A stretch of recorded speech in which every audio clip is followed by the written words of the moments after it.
आसान है। Please sir.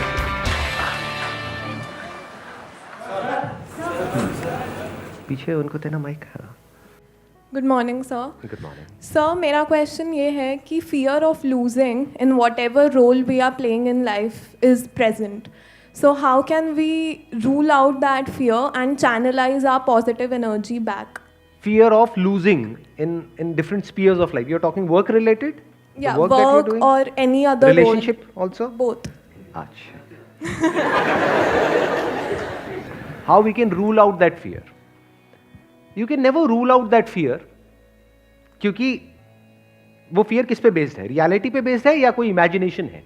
दो तरह के fears होते हैं ना, एक है imaginary fears कि ये हो गया तो क्या होगा, मान लो यहां पर भूत है, इससे हम डर रहे हैं, but that is an imaginary fear, that is not based upon reality. Reality क्या है कि there is a person whom you are in love with, जिसकी आपको आदत पड़ चुकी है.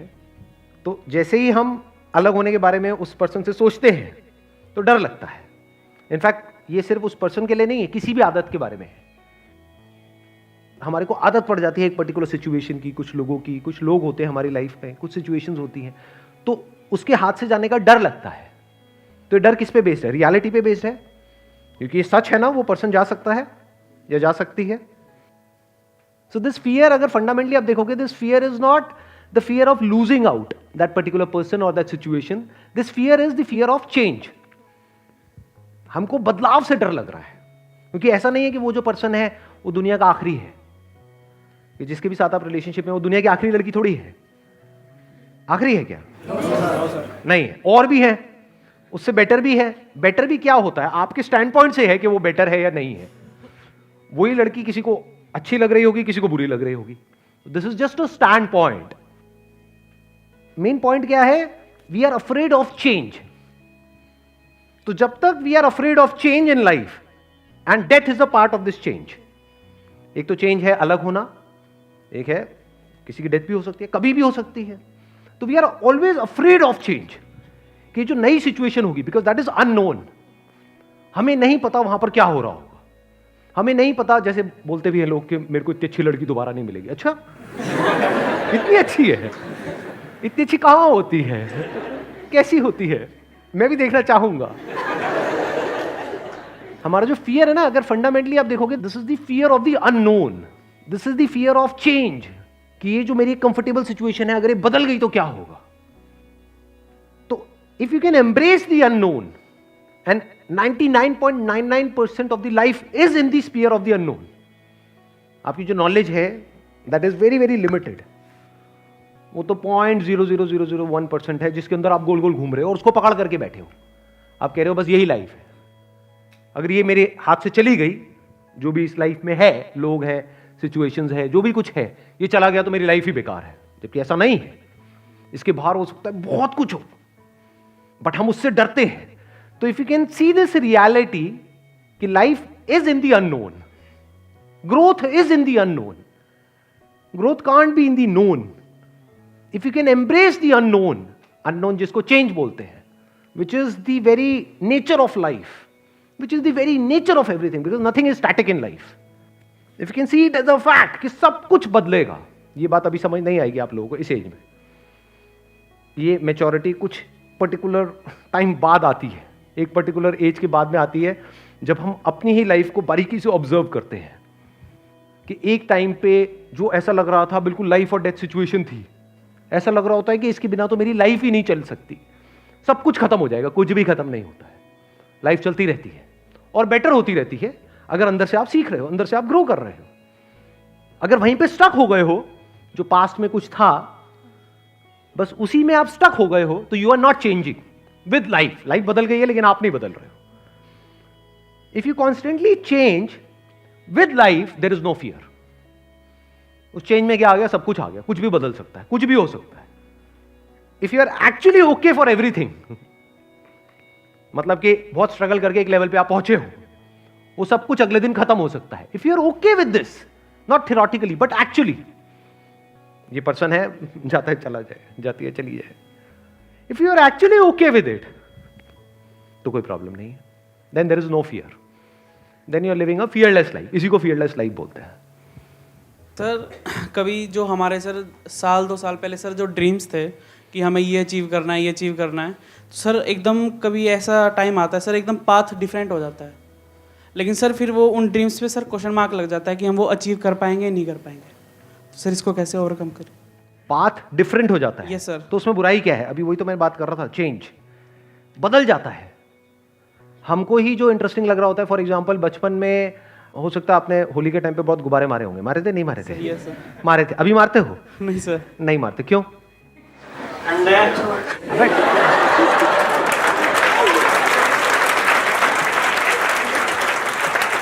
ठंड है। मैं अभी मारने की बात कर रहा हूं। मैं कह रहा हूं यहाँ पे जेब में गुब्बारे लेकर के आओ, मारो यहाँ पे सबको। होली की बात हो रही है, एक से एक भरे पड़े हैं। कौन था ये ठंड वाला आदमी? अरे ठंड है। बताओ अभी क्यों नहीं मारते? सोचो, मतलब इस तरह से हम कभी सोचते नहीं है, छोटी छोटी चीजों को हम इग्नोर करते हैं। क्यों नहीं मारते? मतलब फ्रेंड्स नहीं होते वैसे जो हम इंजॉय करते थे, उनके साथ साथ टाइम भी बदल जाता है। चलो फ्रेंड्स भी मिल गए, मान लो वही बचपन वाले फ्रेंड्स मिल गए जो साथ में मिल करके टोली बनाते थे और गुब्बारे मारते थे छुप छुप करके, वो भी मिल गए। क्या मारोगे गुब्बारे? No sir. हाँ, क्यों नहीं मारोगे? मैं वही पूछना चाह रहा हूँ, क्यों नहीं? सब मैच्योर हो गए एक तरह से। मैच्योर मतलब क्या? What do we mean by mature? Interest change हो गए लाइफ में। Yes sir. पहले उसमें इंटरेस्ट था, अब उसमें नहीं है, अब किसी और चीजों में इंटरेस्ट है कि नहीं? Yes sir.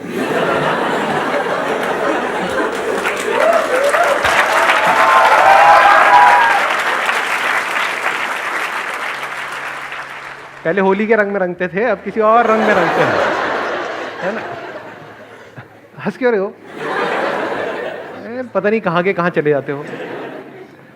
तो इंटरेस्ट हमारा चेंज होता रहता है लाइफ में। तो मतलब ड्रीम भी चेंज हो गए। पहले ड्रीम यही होता था, मतलब ये आने वाली होली आने वाली, अब ये गुब्बारे मारेंगे, भर के रखेंगे, ये करेंगे। ड्रीम्स भी चेंज हो गए, इंटरेस्ट चेंज हो गए। एक टाइम पे जो हमको लग रहा होता है कि यही लाइफ है, अगर ये नहीं हुआ तो पता नहीं क्या हो जाएगा, छूट जाता है वो सब, कुछ और इंटरेस्ट आ जाते हैं। तो उसमें बुराई क्या है? हमें डर किस चीज से लग रहा है?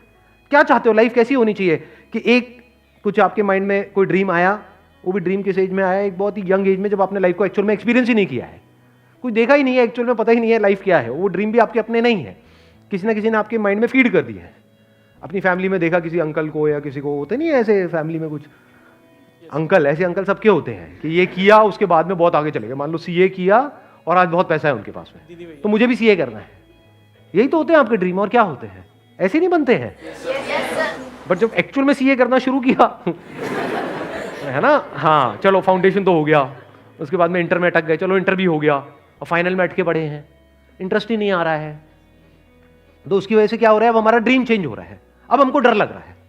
अब हमें लग रहा है कि अच्छा हमने इतना तो टाइम इन्वेस्ट कर दिया, अब इतना और कर देते हैं, चलिए कर ही लेता हूं। लेकिन समझ आ रहा है अंदर से कि इसमें मेरा इंटरेस्ट नहीं है, बट उसको छोड़ने में डर लगता है। तो इतना डरना नहीं चाहिए लाइफ में। All I can say is this. फिर हम ये भी तो कहते हैं क्विट नहीं करना चाहिए। एक माइक देना इनको।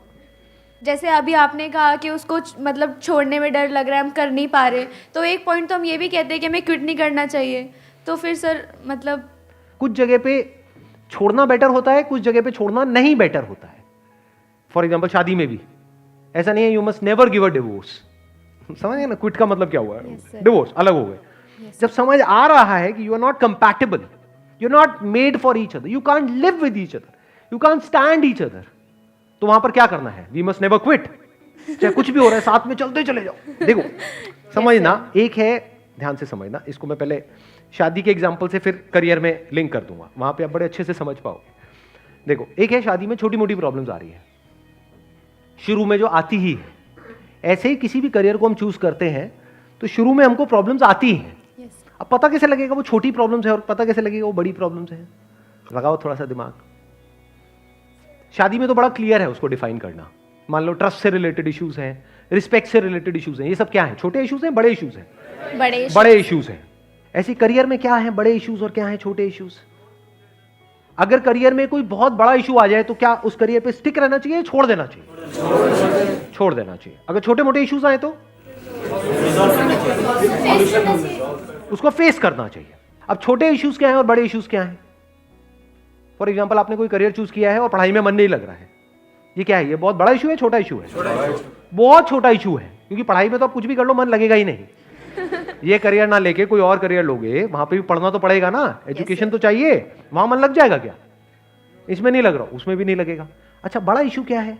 करियर में आगे स्कोप नहीं। करियर में स्कोप ही नहीं है। क्या आपको समझ आ रहा है कि यहां से इसको करने के बाद में, इस कोर्स को करने के बाद में मैं आगे जब मार्केट में जाऊंगा तो वहां पे सप्लाई बहुत ज्यादा है, डिमांड बहुत कम है, और आगे फ्यूचर इतना अच्छा नहीं है। था 20 साल पहले अच्छा, बट आज अच्छा नहीं है। अब ये क्या है? ये मेजर इशू है, माइनर इशू है, मेजर इशू, या बहुत मेजर इशू है? बहुत मेजर इशू है। क्योंकि आपकी पूरी लाइफ खराब हो सकती है। समझ आ गया ना मैंने क्या कहा है? sir. फॉर एग्जाम्पल, मैं एग्जाम्पल ही दे रहा हूं, मतलब do not take it literally. अब मान लो कोई आप टाइप राइटिंग का कोर्स कर रहे हो और आपको समझ आ रहा है कि धीरे धीरे टाइप राइटर्स ऑब्सोलीट होते चले जा रहे हैं, अब कंप्यूटर्स उनकी जगह ले रहे हैं, तो ये करने का इतना फायदा नहीं है, तो वहां पे क्विट करना बेटर है या नहीं है? क्विट करना बेटर है, क्योंकि आपको समझ आ रहा है 4 साल बाद जब तक मैं यहां से निकलूंगा तब तक तो इसकी डिमांड ही खत्म हो जाएगी मार्केट में। इंडस्ट्रीज चेंज होती रहती है ना। Yes sir. तो ये मेजर इशू है। मतलब मेजर इशू क्या मिला हमको? स्कोप, कि इसका कोई स्कोप ही नहीं है। स्कोप को दूसरे तरीके से क्या बोल सकते हैं एक वर्ड में? फ्यूचर, कि जो मैं कर रहा हूं इसका कोई फ्यूचर नहीं है। तो ये कोई छोटा मोटा इशू नहीं है, बहुत मेजर इशू है। तो इसको 4 साल बाद नहीं छोड़ना है, अभी छोड़ना है। यस। जो मैं बिजनेस कर रहा हूं उसका फ्यूचर नहीं है। अगर ये समझ आ जाए आदमी को तो वो क्या करेगा? वेट नहीं करेगा कि जब वो पूरी तरह से खत्म हो जाए। उसको नजर आ जाना चाहिए कि ये चीज आने वाले 5-10 साल में पूरी तरह से खत्म हो जाएगी, तो उसको अभी ही छोड़ना चाहिए, 5 साल बाद नहीं, क्योंकि 5 साल बाद ना वो यहां का रहेगा ना वहां का रहेगा। जैसे रिलेशनशिप है, इसका कोई फ्यूचर नहीं है। ये क्या है? ये छोटा इशू है, मेजर इशू है? मेजर इशू है, तो आगे बढ़ना ही नहीं चाहिए, नहीं तो वो कॉम्प्लिकेटेड होती चली जाएगी रिलेशनशिप। ऐसी हमारी लाइफ कॉम्प्लिकेटेड हो जाती है। ठीक है, क्लियर हुआ ना? क्या बड़ा इशू है, क्या छोटा इशू है? तो अगर कोई बहुत बड़ा इशू हो तो छोड़ना बेटर है, छोटे मोटे इश्यूज हो तो फेस करना बेटर है। मेरा क्वेश्चन ये था कि सक्सेस के लिए जितना हमारा रोल होता है उतना एक्सटर्नल फैक्टर्स भी होता है। जैसे सर हम जब हैंड्स अप करते हैं क्वेश्चन के लिए तो आप पे डिपेंड करता है आप किसको बोलते हो कि तुम मतलब क्वेश्चन पूछो। बिल्कुल सही बात है। तो सर इंटरव्यू में जाते हो तो वो इंटरव्यूअर्स पे डिपेंड करता है Yes, कि जो sir. जॉब इंटरव्यू ले रहे हैं कि उनको आप पसंद आ रहे हो या नहीं आ रहे हो, based upon lot of factors. Yes sir, तो इन सब चीज़ों को कंट्रोल हम कर सकते हैं, क्योंकि सक्सेस में तो फिर मैं क्वेश्चन पूछूंगा नहीं पूछूंगा ये तो आप डिसाइड कर रहे हो ना। राइट। मेरा काम है हाथ हैंड्स अप करना। तो मैं आपको कंट्रोल तो नहीं कर सकता, बट अगर इसमें मैं करूँगा क्या? अगर आप मेरे को क्वेश्चन नहीं पूछने दोगे तो मैं तो चला जाता घर। देखना, अब ध्यान से समझना, बड़ा इंटरेस्टिंग इन्होंने क्वेश्चन पूछा है। देखना, आप कह रहे हो कि अगर आपको जो क्वेश्चन पूछना है वो मेरे पे डिपेंड करता है। Yes, sir. बिल्कुल सही बात है, क्योंकि अगर मैं आपको मना कर दूंगा, मैं कहूँगा नहीं पूछना है, आपको माइक मिलेगा ही नहीं तो आप पूछोगे कैसे? ठीक है, तो आपको क्वेश्चन पूछना है नहीं पूछना मेरे पे डिपेंड करता है, that is a fact. Yes sir.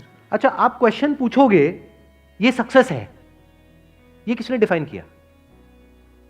आप पे क्या डिपेंड करता है? क्या आप पे कुछ डिपेंड करता है? नहीं करता है। यहां पर आप बैठे हुए हो तो आपके लिए सक्सेस की 2 डेफिनेशन हो सकती है। एक ये कि मेरे को अगर क्वेश्चन पूछने को मिलेगा तो मैं सक्सेसफुल हूं, तो मेरा यहां पे आना सक्सेसफुल हो गया, नहीं तो मैं फेलियर हूं। Yes sir. तो ये क्या है? ये समझदारी है, बेवकूफी है? बेवकूफ़ी है, क्योंकि आपने अपनी लाइफ का कंट्रोल मेरे हाथ में दे दिया। Yes sir. अब मैं कंट्रोल करूंगा आपकी सक्सेस या फेलियर को।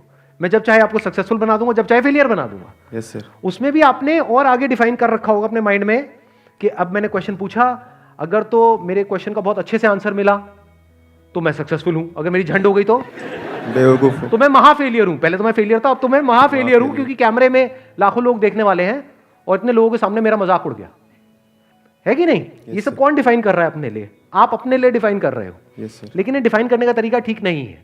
दूसरा क्या हो सकता है?